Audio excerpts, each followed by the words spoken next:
সকালে ঘুম থেকে উঠেই চিন্তা করতেছি কি নাস্তা বানাবো। আজকে বাসায় নাস্তা বানাবো, কিন্তু বাসায় তেমন কিছুই নেই। অনেক দিন ধরে বাসায় না থাকার কারণে তেমন কোনো কিছুই নেই। আসসালামু আলাইকুম, মৌসুমীর সংসারে আপনাদের সবাইকে স্বাগতম। চলে আসলাম আপনাদের মাঝে ছোট্ট আরেকটি ভিডিও নিয়ে। হাসপাতালে যাওয়ার আগে একটু আটা ছিল, সেই আটাটা আমি ডিপে রেখে গিয়েছিলাম। তো সকালে সেই আটাটায় নামিয়ে নিলাম আর ঝটপট করে বেলার ঝামেলা ছাড়াই এই নাস্তাটা বানিয়ে নিচ্ছি। এই পরোটাটা কিন্তু চা দিয়ে খেতে ভীষণ ভালো লাগে। এই তো চা বানিয়ে নিয়েছি আর বেলার ঝামেলা ছাড়াই রুটি বানিয়ে নিয়েছি। আর এই তো সকালে নাস্তাটা করে নিয়েই আমি একটু বাইরে বের হয়েছিলাম, কারণ দুপুরে রান্না করব। ঘরে চালও ছিল না আর ফ্রিজে মাছ ছাড়া আর কোনো কিছুই ছিল না, তাই তো বাইরে একটু বের হয়ে অল্প করে চাল নিয়েছি আর এই তো টুকটাক কিছু বাজার নিয়েছি। আসলে আজকে প্রায় অনেক দিন ধরেই এই বাজার ঘাটগুলো আমাকেই করতে হয়। যখন আমার হাজবেন্ড সুস্থ ছিল তখন হাতে করে একটু মরিচও আমাকে কিনতে দিত না। আমার ছেলেকে স্কুলে দিয়ে আসার সময় যদি আমি টুকটাক কিছু নিতাম, ও বাসায় এসে শুনলে রাগ করতো। ও চাইতো না আমি কোনো সময় বাজারে যাই বা বাজার থেকে কোনো কিছু নিয়ে টেনে নিয়ে আসি।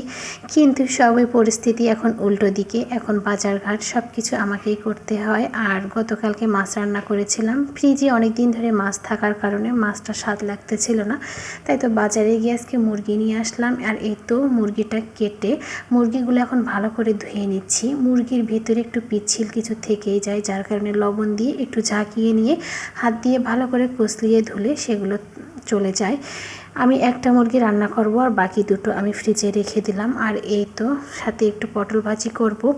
ভাবছিলাম রান্নাবান্নাটা তাড়াতাড়ি করে একটু ঘরগুলো ডিপ ক্লিন করব, কিন্তু কই আর, সময় চলেই যাচ্ছে। বাজারে গিয়ে সময়টা অনেকটা নষ্ট হয়ে গেছে, যার কারণে আজকেও আর ঘরের আমি কোনো কাজেই হাত দিতে পারবো না। প্রথমে ভেবেছিলাম একটু মাংসটা আলু দিয়ে ঝোল করে রান্না করব, অনেকটাই দেরি হয়ে গেছে আর অন্য কিছু রান্না করব না। কিন্তু বাবু তো মাছ মাংস খেতেই চায় না।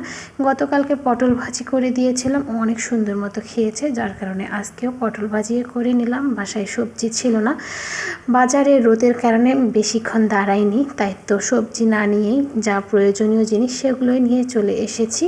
এই তো এক চুলায় পটল ভাজি বসিয়ে দিয়েছি আর একদিকে আমি মাংসটা রান্না করে নিচ্ছি। আমার আম্মা এইভাবে মুরগির মাংস রান্না করে, আজকে আমি আমার আম্মার স্টাইলে এই মাংসটা রান্না করে নিলাম। আদা রসুন বাটা ডিপে আছে আর অনেক দিন হয়েছে, সেগুলো স্বাদ লাগবে না, তাই তো একটু আদা রসুন ছেঁচনিতে ছেঁচে নিয়ে আমি মাংসতে দিচ্ছি। এইভাবে দিলে মাংসের মধ্যে একটু অন্যরকম ঘ্রাণ আসে। মাংসটা হালকা ভেজে নিয়ে তারপর আমি পেঁয়াজগুলো আগে ভেজে নিয়েছিলাম, তারপর ভাজা পেঁয়াজগুলো দিয়ে আলু দিয়ে আর আদা রসুন বাটা দিয়ে সব কিছু মশলা দিয়ে আমি মাংসটা অল্প উঁচু আঁচে বসিয়ে দিয়েছি, কারণ এই তো মেশিনে কাপড় দিয়েছিলাম, এগুলো এখন ছাদে দিয়ে আসবো। মাংসটা হতে থাক, আমি ততক্ষণে ছাদে কাপড়টা দিয়ে আসি। আর এসেই দেখি মাংসের পানি অনেকটা কমিয়ে এসেছে।